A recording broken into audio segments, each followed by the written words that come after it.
Alhamdulillah sehat, Kak. Iya.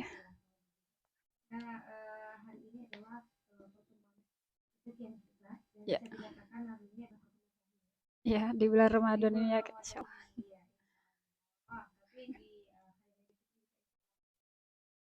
Insyaallah.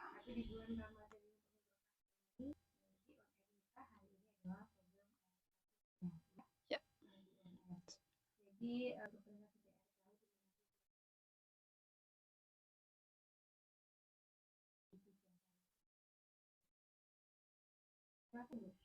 Baik, terima kasih Kak Iva. Bismillahirrahmanirrahim. Assalamualaikum warahmatullahi wabarakatuh. Rabbi shrahli sadri wa yassirli amri wahlul 'uqdatam min lisani yafqahu qawli, amma ba'du. Para pendengar Radio Kayong Utara yang berbahagia, alhamdulillah di kesempatan siang hari ini pada program Mengaji on Air, insyaallah kita akan melanjutkan kajian tentang Al-Quran.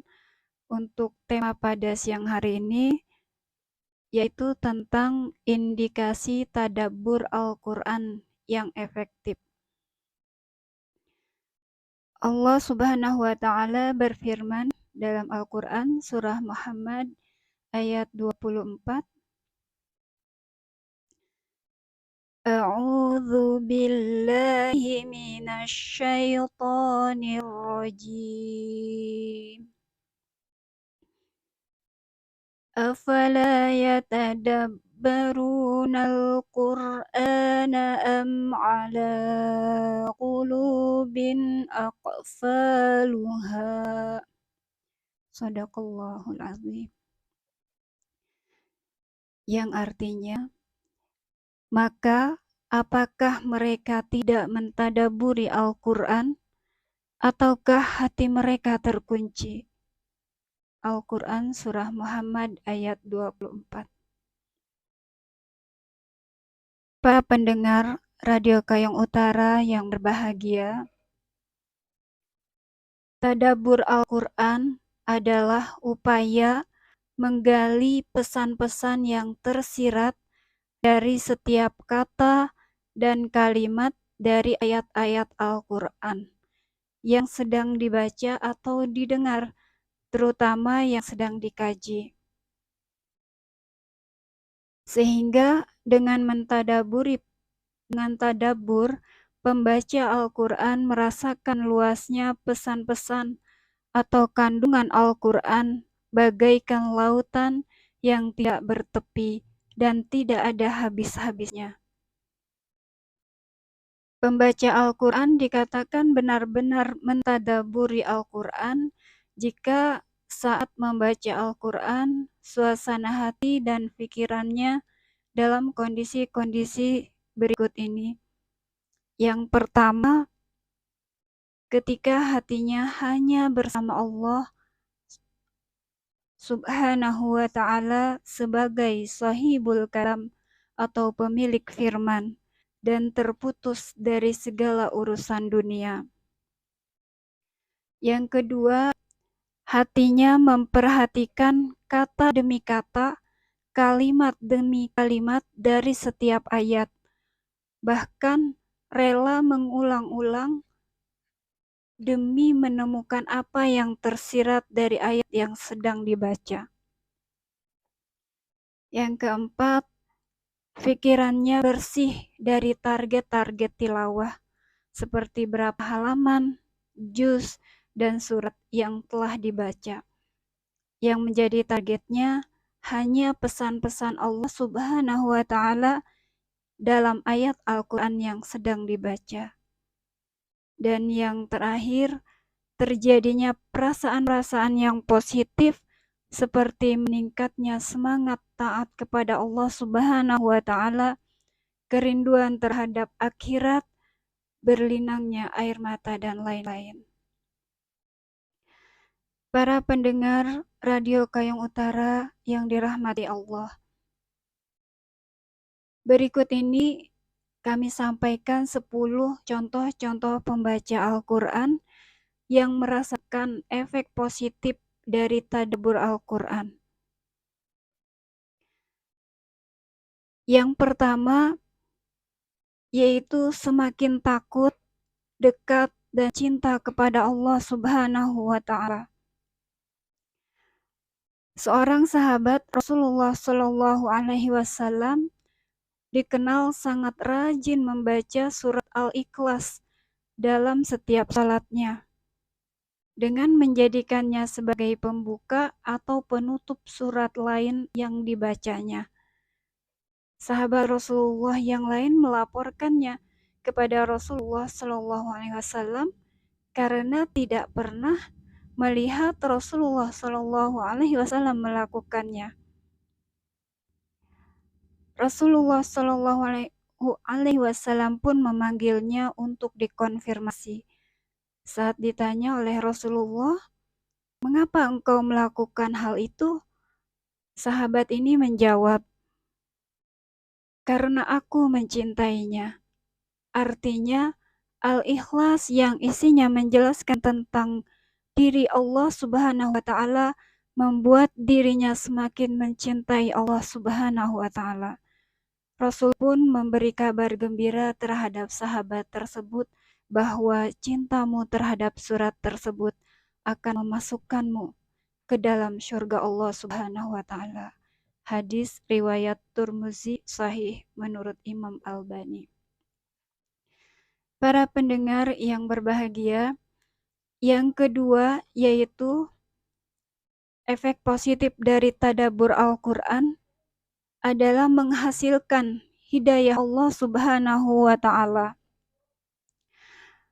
Dari Umar bin Khattab, beliau bercerita, "Sebelum aku menjadi muslim, suatu saat aku keluar rumah menuju masjid untuk niat menyakiti Rasulullah Shallallahu Alaihi Wasallam. Tapi aku kedahuluan Rasulullah yang sedang melaksanakan sholat. Aku berdiri di belakangnya, sedangkan Rasulullah Shallallahu Alaihi Wasallam sedang membaca surah Al-Haqqah. Aku terkagum-kagum oleh susunan kalimat-kalimatnya. Kata masyarakat Quraisy, itu hanyalah gubahan para penyair.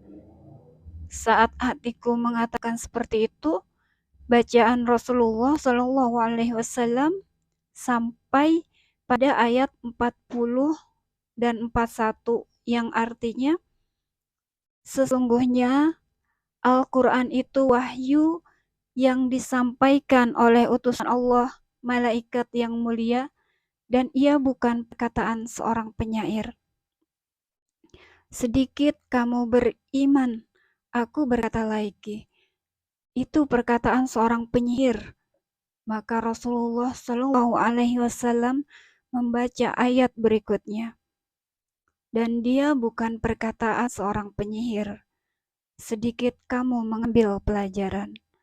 Akhirnya Rasul pun menyelesaikan bacaan suratnya. Saat itulah benar-benar Islam telah menembus hatiku. Hadis riwayat Ahmad.